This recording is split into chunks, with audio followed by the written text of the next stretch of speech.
We cover many serious issues in this podcast. This discussion may contain reference to domestic violence, sexual violence, violence against children, suicide, drug use, or graphic depictions of death or dead bodies. It is not suitable for all audiences.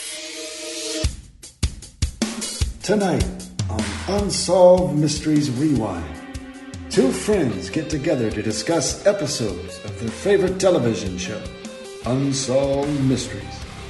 Will they find answers? Will anyone care? You may be able to solve a mystery.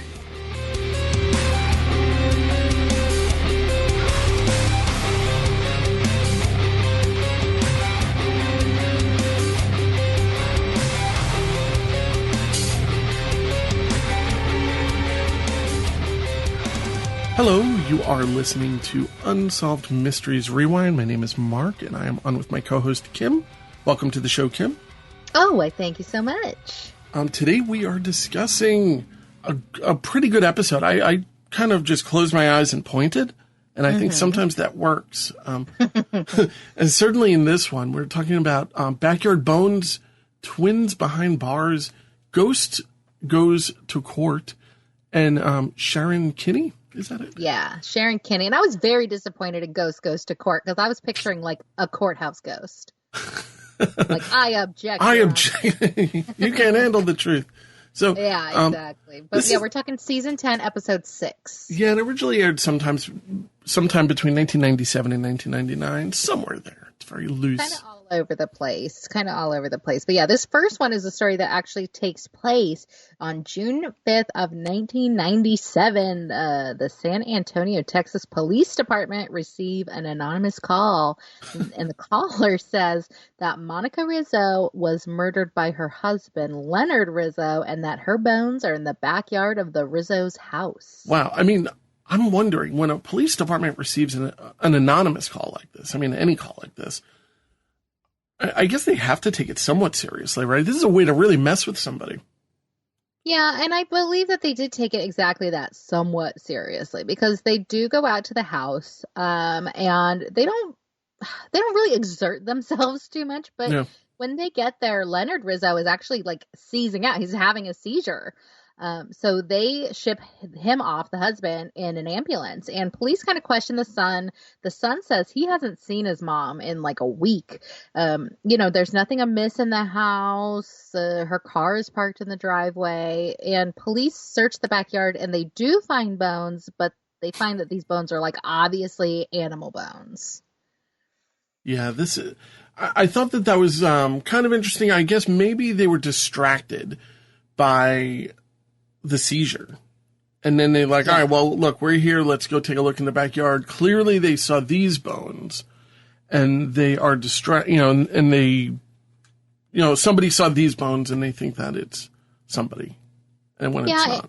And like, I know that you said, like, why not search a little harder? And I do think that they were probably distracted by these bones, but keep in mind, if you don't have a search warrant and he has not given you permission to search his house because he's having a seizure and is shipped off in an ambulance, all you can see is what you can see. Like, if you're a police officer, you're not allowed to open any drawers. You're not allowed to turn over any tires in the backyard. Like, you are only allowed to see what is out in the open.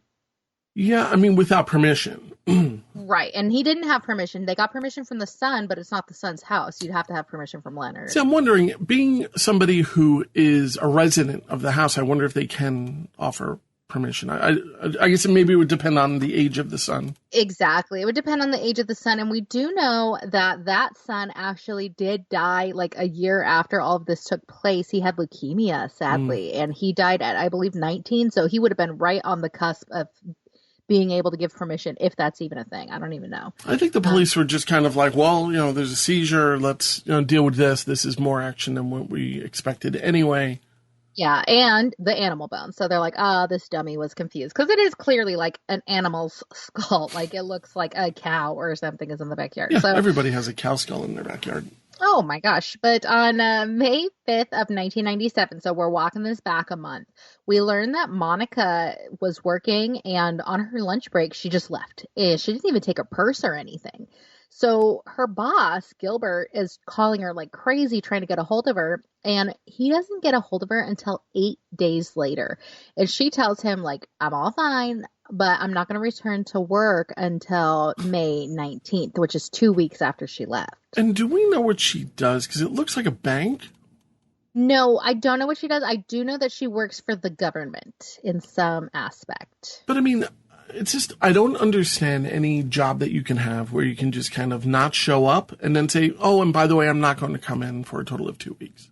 I know. I don't either. Maybe she was banking all those sick days. I really have no idea how this worked, but her coworkers had seen bruises on her before and noticed that she had lost like a dramatic amount of weight. So I think they knew, maybe let's give her some room, stuff's going on, but still no call, no showing for 8 days. I mean, you think that would be enough to get the police involved. Yeah, I would imagine that it would have been, if it's a government facility, they would have some type of plan in place where they would have to notify the police if somebody doesn't show up just for a wellness visit after like 72 hours. Yeah, I would think so too, especially knowing that she may be in an abusive relationship, allegedly. But on May 27th of 1997, son Vincent says that this is the last time that he sees his mom alive. It was around midnight, and he doesn't even live in the house. He's older. He's out of the house. So Leonard, the husband, says that he just woke up one morning and she was gone, and he never reported it to the police because, women are so crazy and sometimes they just leave. So Leonard Rizzo actually talks to Unsolved Mysteries, and it is so crazy when guys, and I'll put him in the camp of like Steve Page, Joel Taylor, like these guys come on and are like, I'm so charming, I'm going to convince the nation. Yeah. Yeah, so on July 5th, so a month after that first phone call that police got, the anonymous caller again calls the police station, and he's like, you guys, I told you there is bones in the back of the house, and go look near the tires in the backyard. And we later learn that this anonymous caller is a family friend named Robert, who noticed his dog playing with a jaw bone in the backyard, and he said, oh, I haven't seen Monica, and those teeth actually overlap like Monica's did. So he's the one who kind of blew the whistle on all of this. Very strange too, because the whole thing is like the anonymous call. He must be very frustrated because he's trying to like really stay out of it, but to get somebody involved in it, you got to go get your dog some special shots, I'm assuming. I mean, this isn't something that, you just let your dog chew on a human jaw and just let it move on. It's such a gross visual with the fact that he's looking at it close enough where he's like, oh, that looks like Monica's teeth. And I just don't know if I would personally be able to identify somebody from a jawbone. And I don't want to have to try. No, me neither. I hope that neither of us are ever in that situation. But like, to add to the grossness, police do find a bunch of human bones in the backyard, and I quote, a bag of what appeared to be human flesh. When I heard that, right, because that is a quote that really sticks with you. A bag full of that appeared to be human flesh. I was thinking of when you go to IKEA and you get those big blue bags. I'm so scared where this is going. No, that's all I picture, kind of an industrial, heavy, thick bag that's wrinkly and gross, and I just have this visual of something nasty. And and they just showed it in like a household white garbage bag, like a 13-gallon kitchen garbage bag. That's what they showed it in, but I had a different visual. Yeah, I mean, it's this whole thing is so bonkers. So police go inside the house, and they're like, there's like bashed walls and there's blood spattered all over the house. Weird that we didn't notice this a month ago. So Leonard is like, someone is setting me up. I have no idea how the body parts got there. And the house is messed up because, when your wife's missing and whatever, you just punch holes in the wall because I was so frustrated. He's telling jokes at this point. He's like, I took it out on the house, but the house won. Ha, ha, ha. Yeah, and he's laughing. Oh, it's so creepy. So, like, before all this happened, Monica's coworkers were worried about her, and they asked police to check on her. Her weight at one point had gotten down to 85 pounds. Oh, my God. Yeah, and we we see the police doing a wellness check on her, obviously, before all this went down. And in the reenactment, at least, she has like a bruised and battered neck and throat and a black eye and all this stuff. And she's like, my husband doesn't want to talk to you. Like, he's sick. I can't bring him to the door or whatever. So now, what is an officer should to do in your opinion, or maybe even lawfully, when they go there and they see that there's visual signs of abuse, but she's denying it. She's saying, I ran into a door, or whatever they say in these not so uncommon domestic violence situations. I'm just wondering, does the police officer have the right to say, I'd like to speak to you and your husband right now? What I think should happen, obviously, is that she should be taken to like a safe place and he should be talked to seriously and maybe locked up. But what I know from like watching Cops and stuff is that there's nothing they can do unless she is going to file a complaint. Even if she doesn't like testify against him, as soon as she files a complaint, it is now the state of Texas versus Leonard Rizzo or whatever. But she has to take that first step, which is always tricky, as we say every time on this freaking show. You know, that's the most dangerous time for a woman, is when she's leaving an abusive relationship. It's almost as though if she were to attack the officer, it might be the safest move at that point, because he would have to take her in.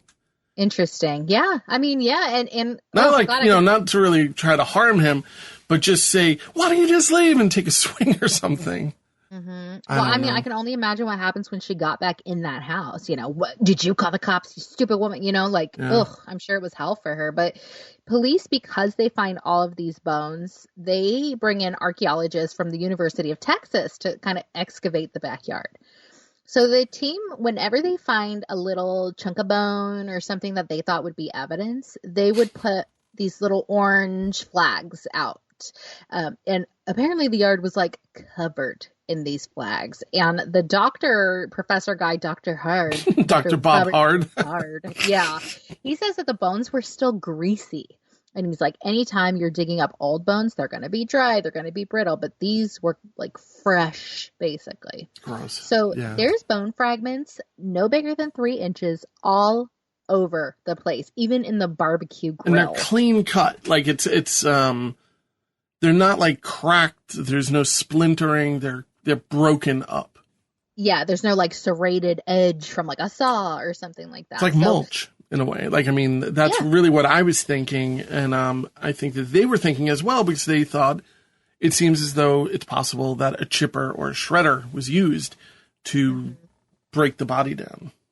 Yeah, and Leonard's like, I've never used a wood chipper. In fact, I've never even like rented equipment from a place, which is an odd distinction to make. But we talked to Sergeant Ernest Celaya, who says that Monica's case, even though they found like 200 bone fragments in the backyard, Monica is just a missing person. There is no proof that a crime has occurred. Yeah, that seems a bit much. I just kind of don't understand at what point, how much of the body do you need to find to determine that she's in fact dead? And like, what body parts? Is a jawbone not good enough for you? Like, you know? Right, how are you going to go living without part of your head attached? Yeah. God, it's so messed up. I mean, why would there be bones anyway? Obviously, but I'm just going a step beyond that. So police at first actually thought that these belonged to up to 4 different people. It turns out DNA, we get DNA later in an update, and they do all belong to Monica. But for whatever reason, having bones of possibly up to 4 different people in your backyard is not a good enough reason to get you arrested, because Leonard is out free and clear. This is crazy. I mean, I just feel as though, me personally, if my wife went missing and you found body parts of her scattered around my backyard, I don't know. I just don't feel as though I'd be off. Yeah. No, personally. I don't know. I would be the anonymous caller. Something happened here. I mean, there's like definitely oversight or police laziness. There's something going on here that we're not privy to. I know. And again, this kind of reminds me of Steve and Kathy Page, like that 3 Billboards case that was inspired by 3 Billboards. It's like, what has to happen in order for police to look into a woman's murder? Like, what what else is there to do? It's ridiculous. Right. It's like they always say, well, without a body, we can't do anything. It's like, all right, well, you know what? You do have a body if you scoop it all up together. Yeah, you got most of a body here, and that's pretty weird. I mean, if any of my bones show up in the backyard, I'd hope somebody would take a look at it. But I think what he did is he took the big body parts. I mean, this is so gross. And at least in the reenactment, he had a barbecue grill there. Mm-hmm. And I think he just basically cooked it. He just cooked it and singed it until it was ash. Yeah, I mean, it's definitely possible. I mean, I showed you the house it was on. It was kind of a cul-de-sac. I feel like you would know if your neighbor was like grilling up some dead body. Like, I feel like that would smell probably. But here's the thing, like I'm always smoking meats in my backyard. There's always plumes of smoke coming out of my backyard. And you put that connected to my Google history, all of a sudden things get a little bit weird because later on we talk a little bit about fingerprinting shotgun shells. But so I don't know. I mean, is it possible the guy was just like, I mean, it's Texas, it's barbecue nation. That's true. I'm just wondering out loud about that, but I just imagine that it's not totally uncommon to have some weird smell. Like, oh yeah, it smells terrible, but maybe you cover it up with another cherry wood or something. I also looked at real estate in the area, and I just want to mention that I don't know what the crime is like. I don't know if this case is a determination of whether the area is dangerous. But for less than $200,000, you can get a pretty nice house with like an in-ground pool. And, you know, some of the houses look really nice. If you add another $100,000, you're getting $1 million Long Island house. So it's kind of really crazy. Yeah, as a woman, I think I'm going to stay out of Texas because it's obvious that no one will investigate it if I die. But I do want to give an update on this very interesting thing that happens in 1999. So this is 2 years later.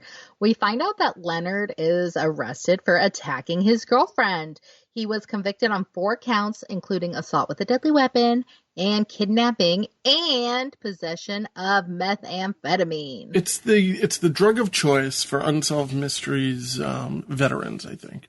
Mm-hmm. Yeah, so I mean, we are hard pressed to find a murdery case without meth being involved. So I couldn't find the case file. I found this from Reddit, so obviously take it with a grain of salt. But I would like to read this in its entirety because I do think it's interesting. So he was sentenced, we're talking about Leonard, was sentenced to a 2-year prison term for aggravated assault on his then girlfriend, Susan.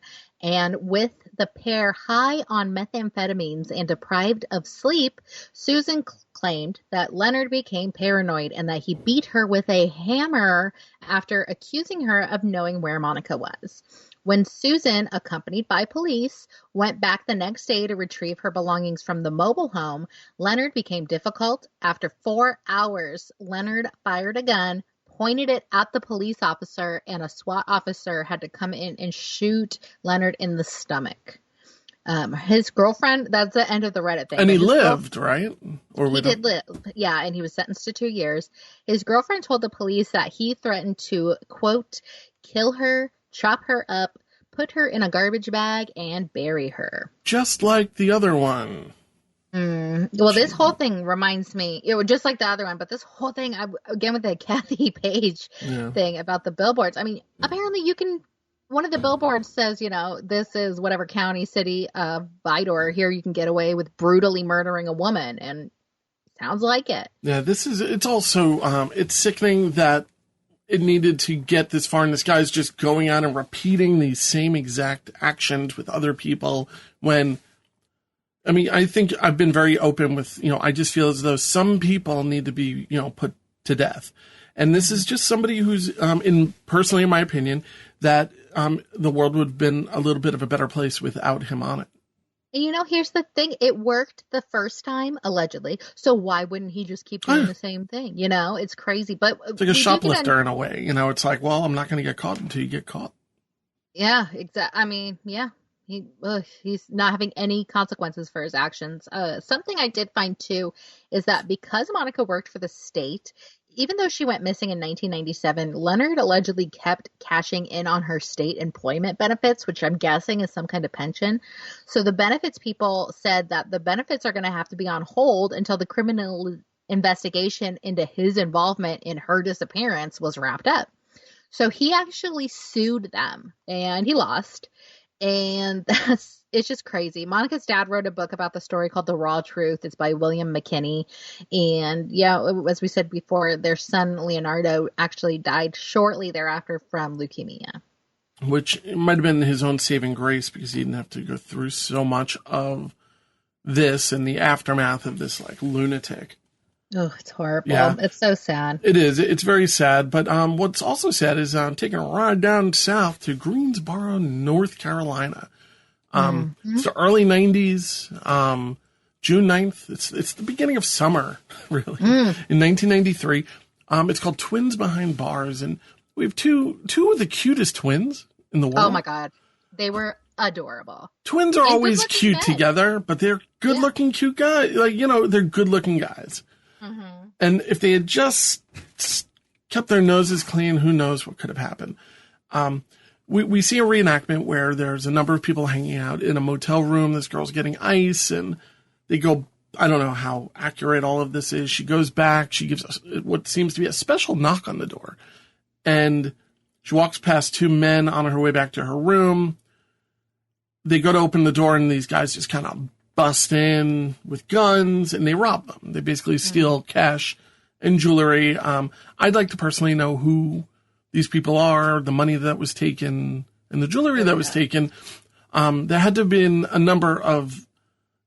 a decent haul in order to go through this. They said that it took just a matter of minutes. They did kick in the bathroom. I'm like, that would be me. Like, I'd be in the bathroom when this happened. I always think about that. It looks scary. I mean, these guys are pointing guns. Yeah. Like, it looked very scary. They arrest three men who are in connection, of one of which is Frederick Young, who's 22 years old. The thing is that, he was sentenced until his 91st birthday, so he got about a 70-year sentence for this crime. You did a lot of digging and found that he does have a history of crime, but it just seems to be a hefty penalty for a crime where nobody was shot. No, the guns weren't even fired from what we understand. Yeah, it was a robbery. So I'm not really sure why 7 decades would be thrown at this person. It seems like a really, really long time. It says like he'll be in there till his 91st birthday. It's like, good Lord. And it's almost like he woke up one day and he's like, wait a second, I have a twin. Yeah, It wasn't me. It wasn't me. Which, I mean, talk about reasonable doubt. No, it's right. I agree with you. I definitely, I don't know the end of the story. I don't know who's lying and who's not. But his twin brother, who's an identical twin. Yeah, Cedric. So we have Cedric and Frederick. Yeah. Frederick is the guy who gets arrested, but supposedly pretty much everyone thinks that Cedric did it. And I have to say, I'm in the minority on the internet that thinks that both these twins are kind of scumbags. Oh, yeah, like, totally. They have almost identical rap sheets. Yeah, and everybody's like, oh my God, my heart breaks for him. I've seen this case plastered all over all the Unsolved Mysteries pages on Facebook and stuff just very recently. And everyone's like, how could he do that to his own brother? I think both these brothers kind of suck. I bet you they've done, if not the same type of things, exactly the same other things and just weren't caught. So yeah, they're both kind of guilty for a number of things. So yeah, I don't think anybody's innocent in this story.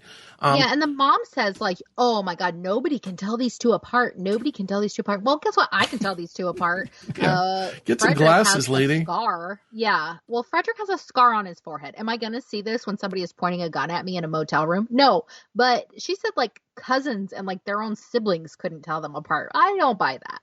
Even in photographs, they look, you can kind of see that one is slightly different. Now, you know, I grew up with two twins and they were identical. Like one had the slightest crooked tooth. It was almost the only way I could tell. And it's like, smile, you know, and it's like, that's not going to happen. So it's weird. It's one of these kind of weird stories. Do you want to tell the story about how he was caught? Because that is one of the things where it kind of brings the shadiness to light. I agree, but I definitely also think that this cop was like racially profiling, lest we forget it is like North Carolina. But it's June 10th, 1993. So it's the night after this robbery happens. And Frederick, the supposed innocent one, is pulled over because his license plate light is out. I don't know if that's racially profiling, though. I mean, I feel he like didn't have a, I'm not saying that racism doesn't have an existence down south, because it certainly does. I'm just saying that I've been pulled over for my light, and got a ticket. And I think if I didn't have my driver's license on me, and on top of it, it would come out to be what you're about to talk about, I don't know. I think I would be taken into custody. Personally. I mean, not for nothing, like, you are kind of dark. This is right. You're absolutely right. But, yeah. I'm just saying, like, I feel like if I'm driving down the road and I am... Dare you? I know, I'm sorry. But I'm, like, pale as can be. I don't think I'm necessarily getting pulled over for my light being out. I feel like that's a reason that cops pull over. One way to find out, Kim. Let's do it. You and me both. We'll go. We'll see who gets pulled over first. No way, dude. I'm a person of color. Yeah. Well, so it turns out that they're like, give us your license, your light plate is out. So he's like, oh my God, I don't have my license on me. And it turns out that his license is revoked. So he gives Cedric's name, and he's like, my name's Cedric, even though he's Frederick. And it turns out Cedric's license is also revoked. Can I just, yeah. I just want to say, just say it's Rick. You know what I mean? Like, just say your name is Rick. It's both, Interesting. Yeah, that's true. I didn't think about that. But the cops are like, well, can we search the car? And he's like, yeah, go ahead, search the car.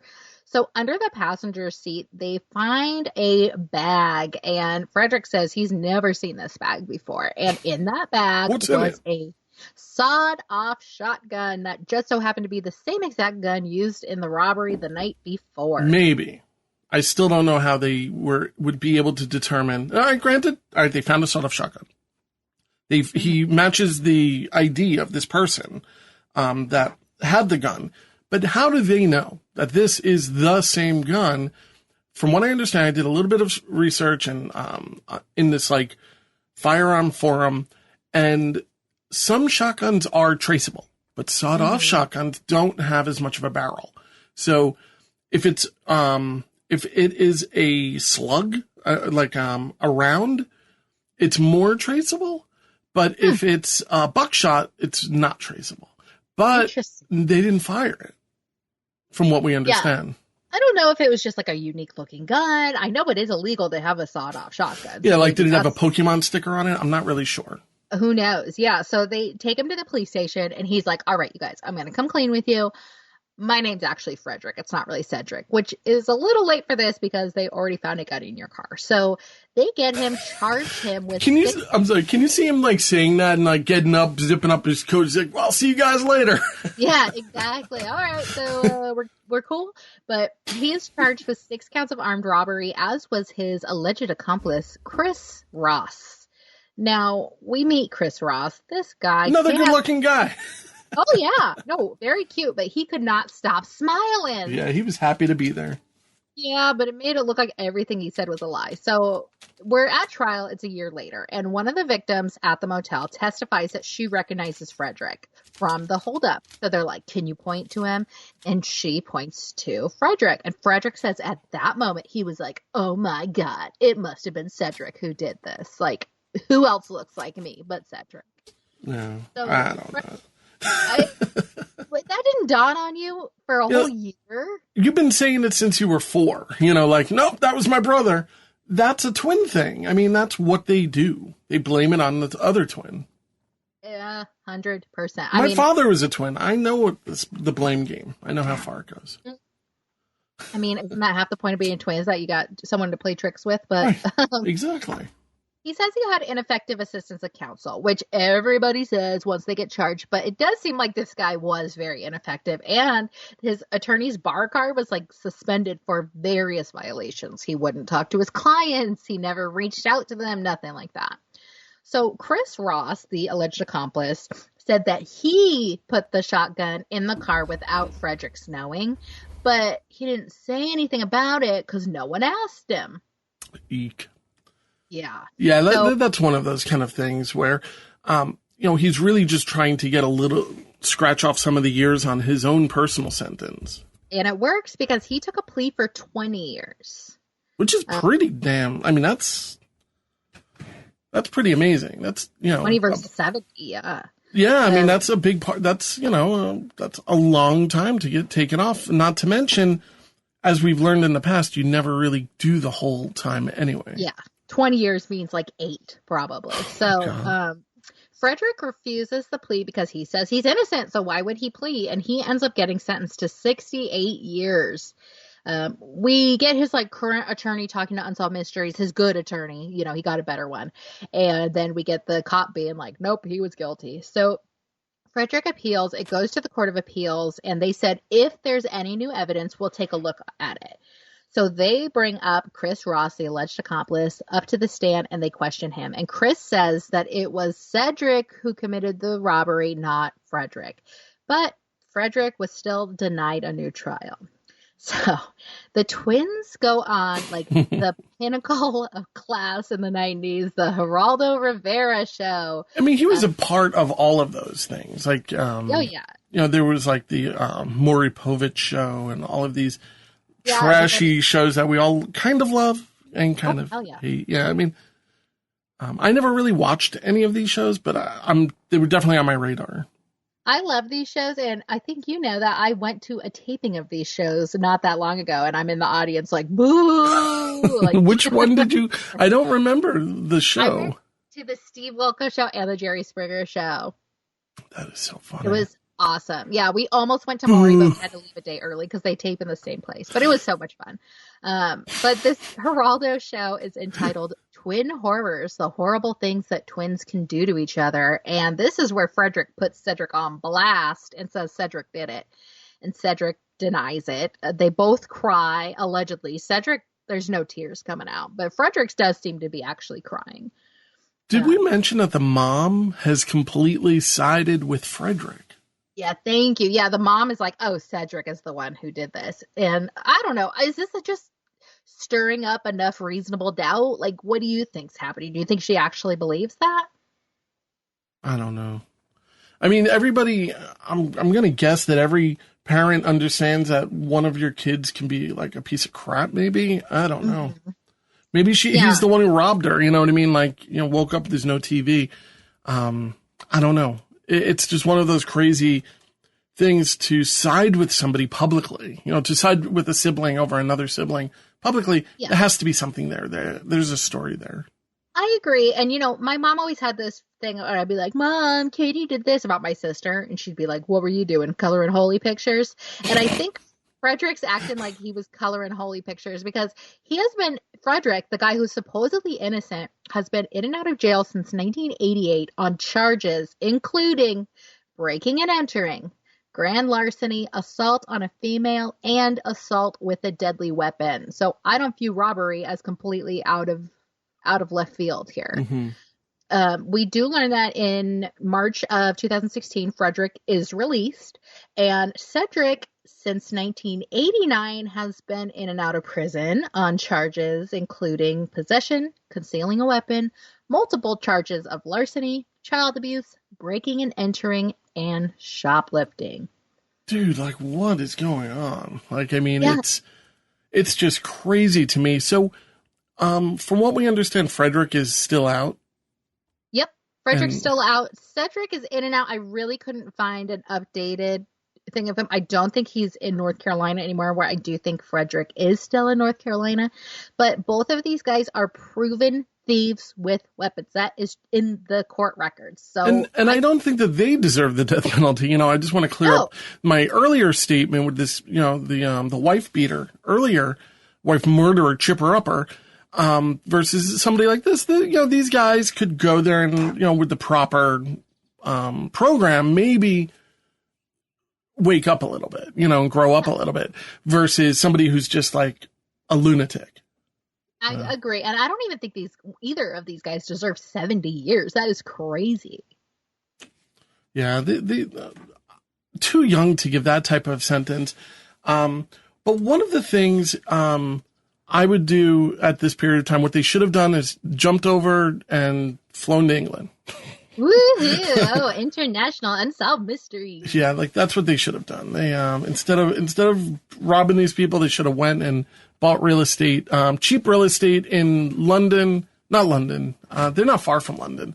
Yeah, But Upper Mayfield, England. yeah, this is not a great area or anything, I don't think. And but it's an old area, and it's I don't know how old this house is. I couldn't find any real info on Lowe's Lowe's, yeah, cottage. Yeah, Lowe's.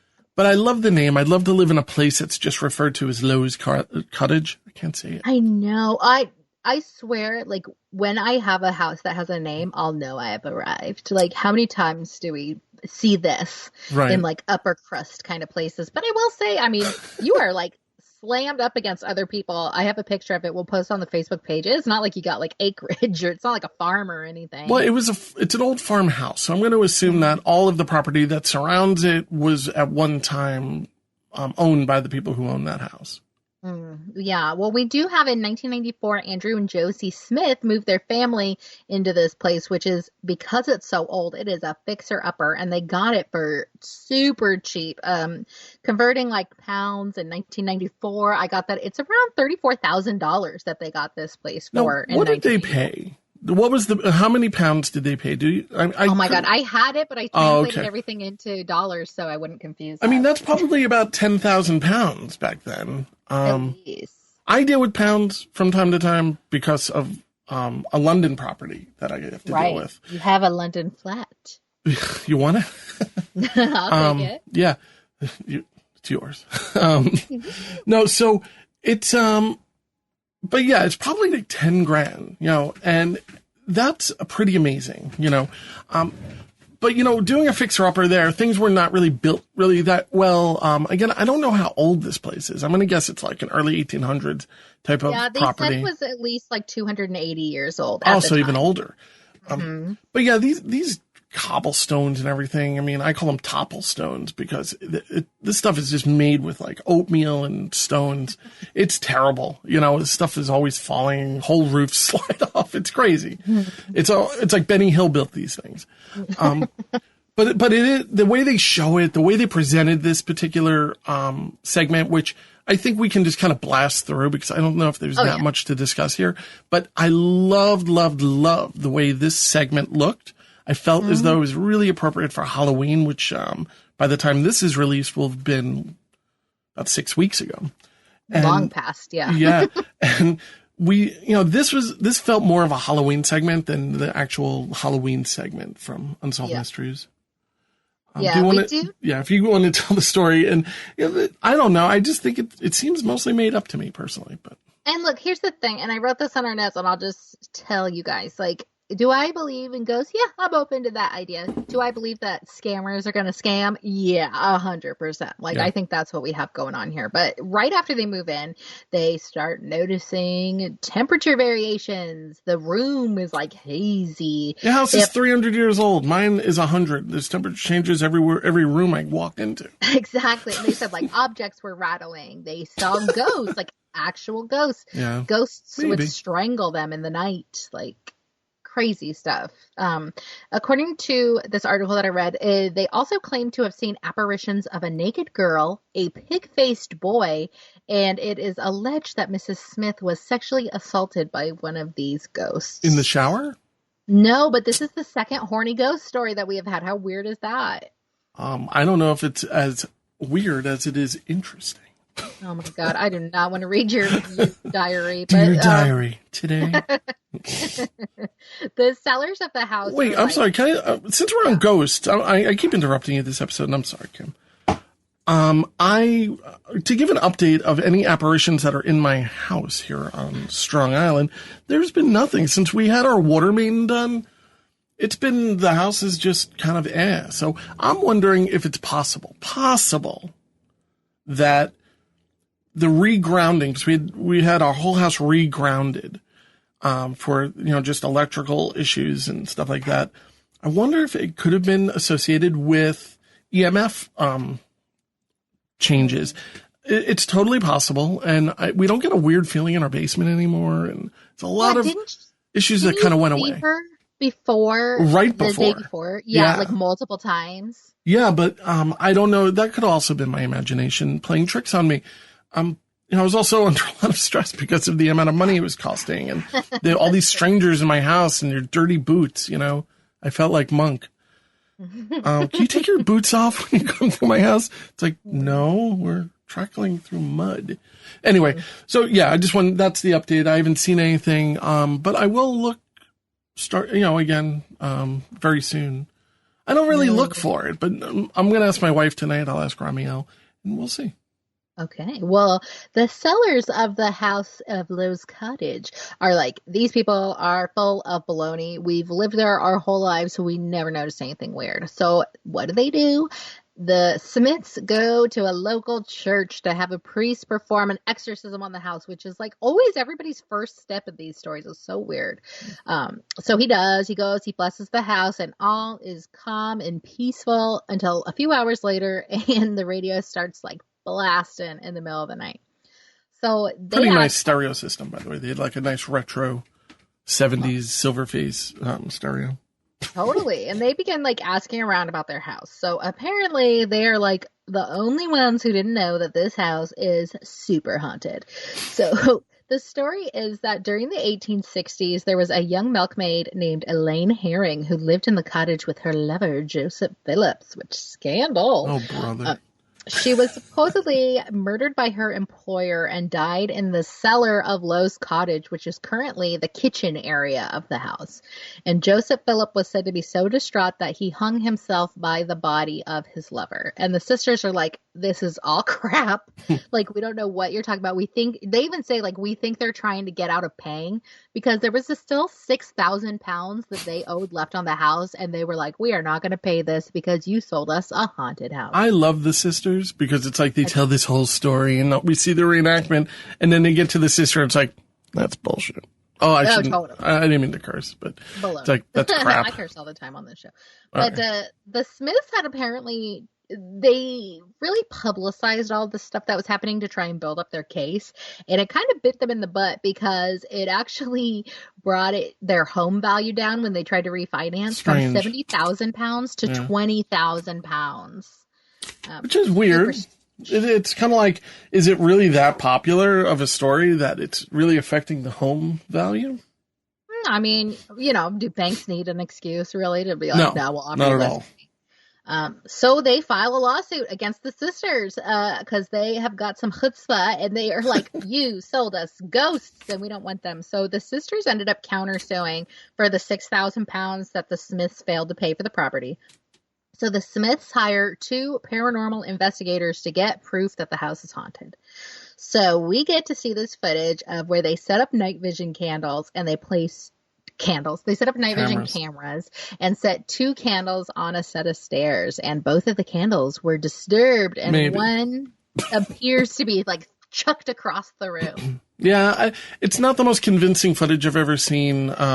I don't know why night vision can see ghosts or a thing. I mean, we could have seen the candle with the lights on, right? Mm-hmm. I don't know why ghosts are so scared of the dark, but and I'm not trying to say I don't believe in ghosts. I don't believe in this kind of stuff, but I don't believe that this really creepy house, which is really cool looking when it's lit properly, is haunted. I think it's all hooey. And we find out that after this kind of all settled, then no other ghostly sightings have been reported.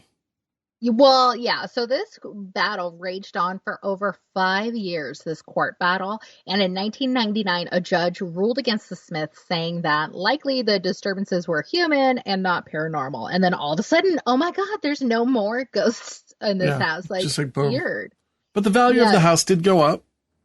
Yeah. It was reversed back because of the judge saying there's no ghost here. The house value did go from 20,000 pounds to 70,000 pounds. The Smiths moved out, a new family moved in, and it is currently valued at 241,000 pounds, which is like $331,000. Now, I'm going to say that this took on a story of its own.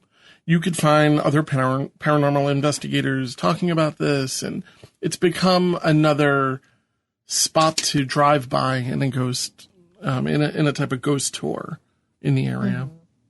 Yeah. I feel like England is probably very haunted because everything's so old. Yeah. It's one of those things. It's kind of like Salem, Massachusetts, and these are very old areas. Cemeteries very old, and a rickety old house. And it's a cool looking house from a distance. And I don't like these houses personally. Oh, they look like they're gonna fall down. That's all. Sorry. They do, but you know what I like? What? This next story. Oh my God, it was so entertaining. I've never heard of this woman before. Did you? Neither. No, me neither. And This they is a said big that one. they said she was featured on a show called Deadly Women, which is like my current favorite true crime because it is so cheesy and I freaking love it. But I've never even seen the story on Deadly Women. It was like season 2 and they don't have that on Hulu. So anyway. Well, buckle up because this is a crazy, this is a story that, it's over? No, it's not over. It's far from over. And I got most of this info on Wikipedia because I did get a lot more than was on the show. But we start in like March of 1960, Independence, Missouri. A cop shows up at the house of 20-year-old Sharon Kinne, and she is holding her little 2-year-old daughter. And she says that she was in the shower. She heard a gunshot go off, and her 25-year-old husband, James Kinne, was in the bedroom, shot once in the back of the head with a .22 caliber pistol, and the pistol was laying nearby. They try and get him to the hospital. He dies on the way to the hospital. I learned that 16-year-old Sharon, when they were dating, lied and told a 22-year-old James that he had gotten her pregnant to try and speed up their wedding. So we learned that this is kind of a history for her, but I also had to Google the age of consent. So if I die, please delete my browser history because I spent a lot of time on that. Oof. Both of us. It's just too much. It doesn't matter what I think that what the age of consent is, but I'm more comfortable with 18. Oh, of course. Yeah. And like 16 and 22, that's a big difference. But keep in mind, we're in like the 1950s. So Sharon says that he was cleaning his gun and 2-year-old daughter Dana wanders in and she's like, Daddy, come play with me. Come play with me. And she's picking up the gun and flipping it around and everything. And she says that she accidentally shot her father, which if it's not true, what an evil monster to put this on your 2-year-old for the rest of her life that she has to deal with that. But now, when was you have a couple guns. And you have to clean them sometimes. Now, you never, ever, not once, ever, clean a loaded gun. Ever. It's like the first rule. So, of course, we have to say that this is the first rule because we've heard time and time again that people accidentally get shot. Yeah, and I would also say maybe the second rule is don't let your 2-year-old pick up and play with them. And apparently many, many people said that, he always let her play with the gun. And the police took her to the precinct and had her test on that gun. And she was strong enough to pull the trigger. So it's a 22. There's not much to it. Yeah, but a 2-year-old girl, I mean. I guess, yeah. Girls can do whatever boys. No, I'm just kidding. But no. But I didn't really think about that. Yeah, but still, it's and it could be a hair trigger for all we know. It's like boom. It's easy to pull that trigger. Yeah. So this story just kind of sad, tragic story. It is what it is. And I kind of believe that she could have shot him. It's possible. It's totally possible. So we meet author James C. Hayes. James C. Hayes is author of the book I'm Just an Ordinary Girl, the Sharon Kinne story. And it looks like, judged by the Amazon reviews, don't waste your time. Just go to Wikipedia. But she ended up collecting life insurance for over $29,000, which is over $250,000 in nowadays money. So she goes and buys herself a fancy new Thunderbird, and she seduces the man who sold it to her. I loved that little tidbit. It was just so your husband just died. You got $250,000. Well, the equivalent of $250,000 today. Yeah. And you're hooking up with the guy who's selling you the car. What kind of deal did she get? Honestly, I don't know. The married guy, by the way, who gave her the car. They said, Robert Stack said in the beginning, Sharon Kinne is a guy's woman. If you like your women fast, loose, and amoral or something like that, which, who doesn't? But the salesman is father of 2, Walter T. Jones. So he's married and he's like, into you. Like, love what we got going on here. Thanks for letting me drive the Thunderbird, but I am not gonna leave my wife for you. So she's like, I'm pregnant with your baby. Look, who knows if that's true or not? As we said, she might have a history of like kind of falsely doing it. And the timing is very convenient. So he's like, I don't want to ever see you again. Like, don't call, whatever. So she calls his wife, Yes. 23-year-old Patricia Jones. And it's like a Mad Men episode. Yeah. Oh, by the way, I've been banging your husband and I'm pregnant with this kid.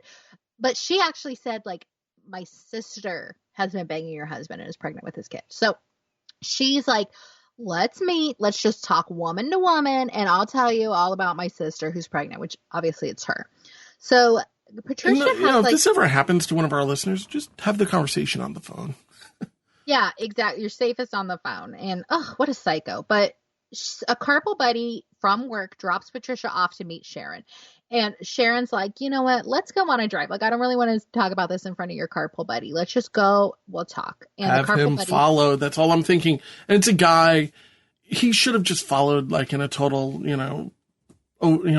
sly way. But I know, it's so messed up. So Patricia gets in her car, and like, these are young girls. You see another girl, you're like, maybe this isn't a problem.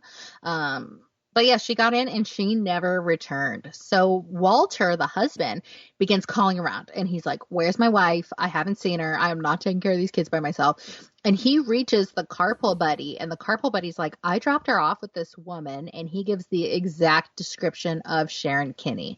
So Walter calls Sharon, and he's like, where's my wife?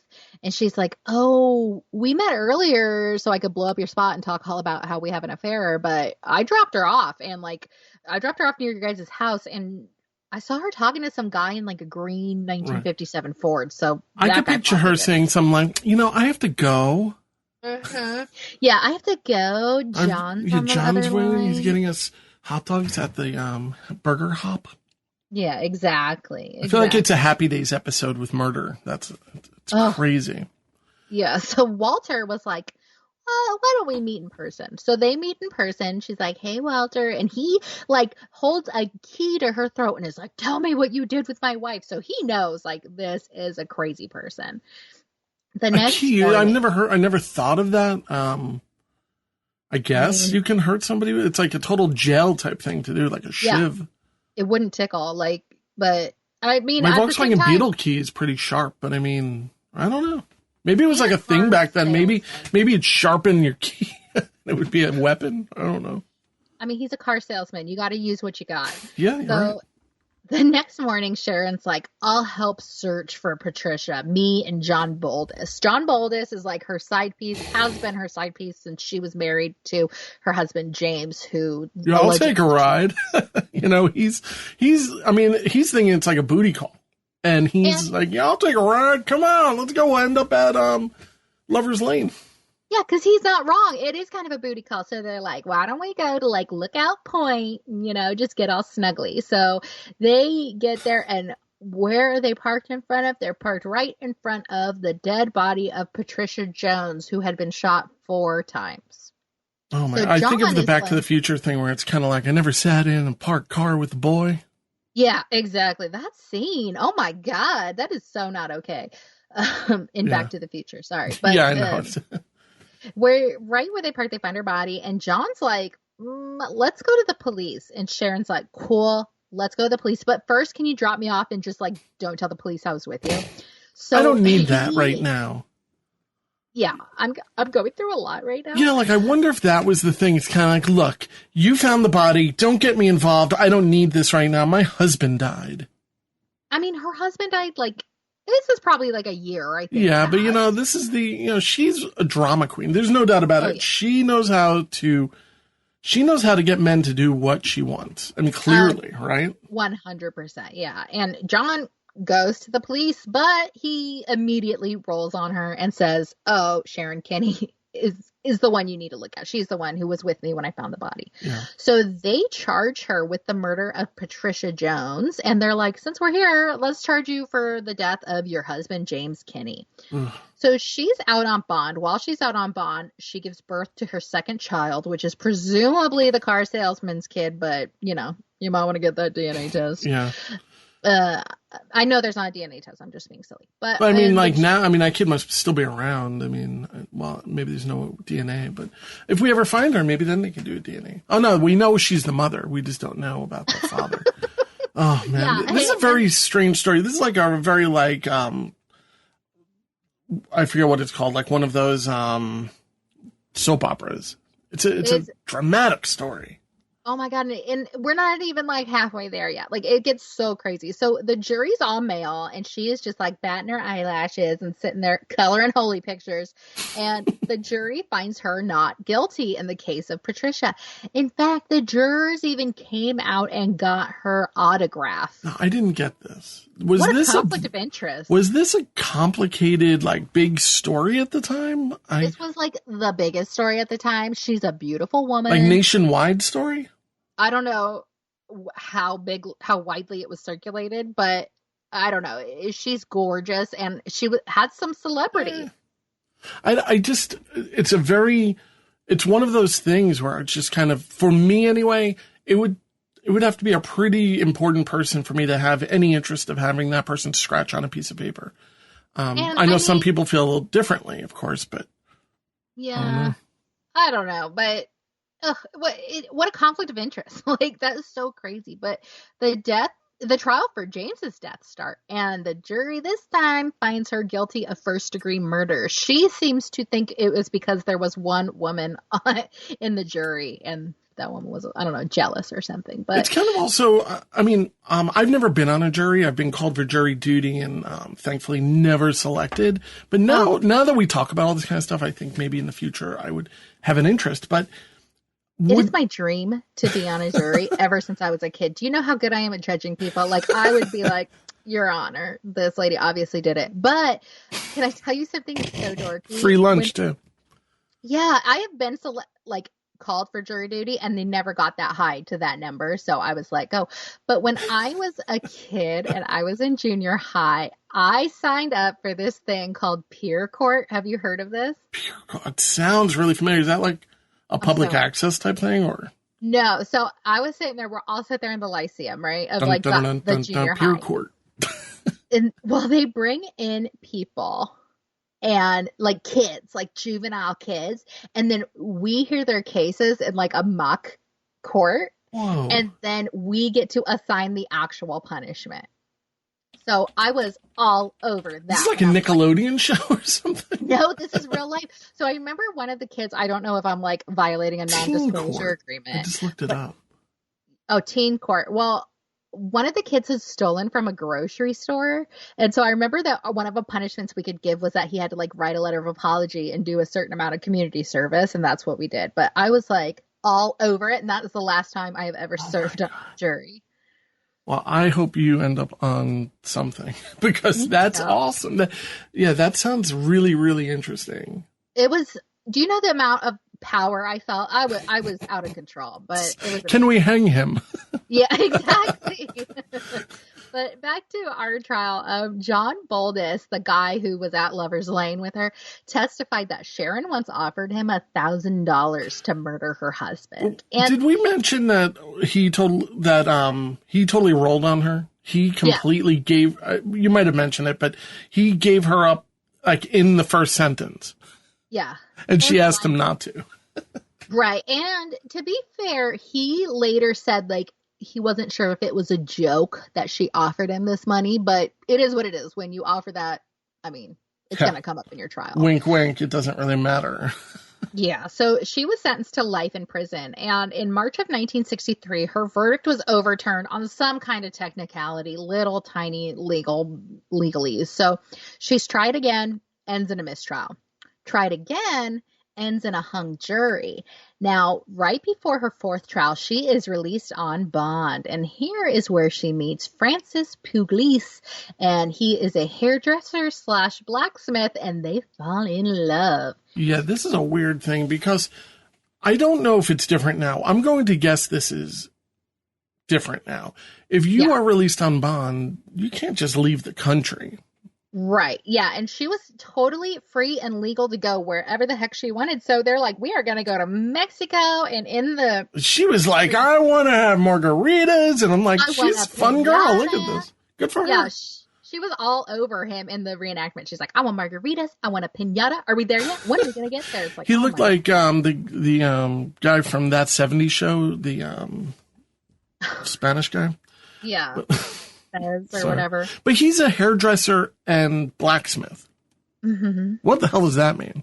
I don't know. Jack of all trades, I guess. But Yeah, but that's a little bit much. I mean, what, he makes the scissors and cuts with them? I don't know. Oh, I didn't think about that. But once we get to Mexico, there is a series of misadventures. And what happens is she ends up shooting a man named Francisco Ordonez. This girl, she can't take her anywhere.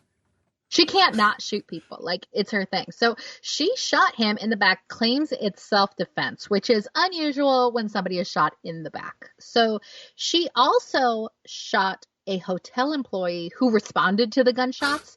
He was injured. He survived. But Kinney says that she was going to go to the guy's hotel room because he had photographs that he wanted to show her. And then once she's in his room, he started making sexual advances on her. Yeah. My theory is she either was pretending or not to be a sex worker, and once she got there, she would like rob him, because it sounds like they were just going from like seedy hotel to seedy hotel. Yeah, this was him getting rolled by her. That was it. I in my opinion. I think so too. And she's a woman who trades on her beauty. So I think that's probably what happened. Police arrest her and find that the gun that she killed Ordonez with is the same exact gun that killed Patricia Jones. But because of double jeopardy, she can never be retried for that case. But let me ask you. Okay. So Mexican police arrest her, right? Mm-hmm. And found that the gun, I mean, how would they be able to determine whether it was the gun or not? I mean, unless did they get the ballistics from the States, or did they send the gun to the States? This is where we don't get a lot of information here. And from what I understand, in the 60s, we weren't really working so closely with Mexico. Yeah. And I mean, we were working like state to state with police officers, let alone like to Mexico. I don't know how they decided it was the same exact gun. Maybe it was the same police officer who determined that the twins' shotgun was the same one. Yeah, maybe. Pokemon sticker, maybe. Well, just it seems kind of weird. Like, and she does go to jail. She's sentenced in Mexico for 13 years, but in a Mexican prison. In a Mexican prison where she is known as La Pistolera, which is the gunfighter. So she even has like a fun nickname because she's just like this. That's going to be your nickname, I think. Oh, I love that. I mean, Pistol no disrespect. I know people died, but God, this story was entertaining. So she serves less than 5 of those years in Mexico when all of a sudden on December 7th of 1969, there is a blackout and she squeezes through a jail cell and completely vanished. It's speculated that maybe some of the guards were on the take with this one. It's 5 months after Woodstock. She's escaping from a Mexican prison. And she has never been seen since, ever. I mean, I'm sure she's been seen, just not, we don't know about it. If she's alive today, she'd be 80 years old. Mm-hmm. I don't know. She lives a wild life, this one. Yeah, and we get an age progressed photo of her. She appears on her cheek to have like a port wine birthmark on her upper cheek, but on Unsolved, everyone's like, oh, she was my 2nd grade teacher and like all this kind of stuff, but I don't trust those people on unsolved.com. Yeah, she kind of looks like my mom in the 60s. It's weird. You know what? I remember you made a comment like, this is why I imagine your mom looks like, and my mom looks nothing like that woman, but I'm going to send you a picture of my mom. And what she looked like, in the 60s and what she looked like, like at her like 70th birthday party or something. Mm-hmm. But yeah, I mean, it's just one of those kind of, she really looks like the kind of person that, she is an attractive woman and she probably had a lot of charisma. I think that it was more the charisma than her physical beauty that sold people. And I never heard of her. She's somebody who I think I want to go down a little bit of a rabbit hole and learn a little bit more because I think there's more to learn. Yeah, and it was honestly, like I said, I know people died, but it was a very entertaining case. The fun reenactments were great. I thought this was like a perfect one to end on. Yeah, me too. And, well, Kim, thank you so much for getting together for this episode of Unsolved Mysteries Rewind. By this point, we have already released at least one episode of our Unsolved Mysteries old time radio throwback, which is, we're still determining a name for this. It's kind of, an additional thing to the entire series where we can go back in time and learn about the original Unsolved Mysteries that people just kind of, it's really off the radar of pretty much everyone. Yeah, and just stay tuned on our Facebook page, Unsolved Mysteries Rewind Podcast on Facebook. You can find all the information there. And if you're on the computer with nothing to do, how about you leave us a 5-star review? That would really help us out. Yeah, and we also have a lot of really cool stuff in the development stage, which is really exciting. Do you want to talk about the one little item that we received this week? Yes, we have official Robert Stack stickers. Official Unsolved Mysteries Rewind. Right. Official Unsolved Mysteries Rewind, but oh my god, that looks so good on your car. Yeah. Your sawed-off shotgun. Like, just these stickers are amazing. I'm going to take my Pokemon sticker off and put a Robert Stack sticker on my shotgun. They look so cool. I'm excited to receive mine in the mail. Yeah, I have to get those in the mail to you, but by this point, I don't know. I'm guessing that when people are listening to this, it will be 2021, and we'll have a new president and everything. Woohoo! But all right, well, Kim, always thank you so much for the amazing work that you put into each and every episode, and I'll talk to you the next roundabout. Tonight we have been confronted with an entire catalog of unexplained and unsolved events. Tune in next time as Unsolved Mysteries Rewind discusses another collection of unsolved mysteries. Until then, we can only look and wonder.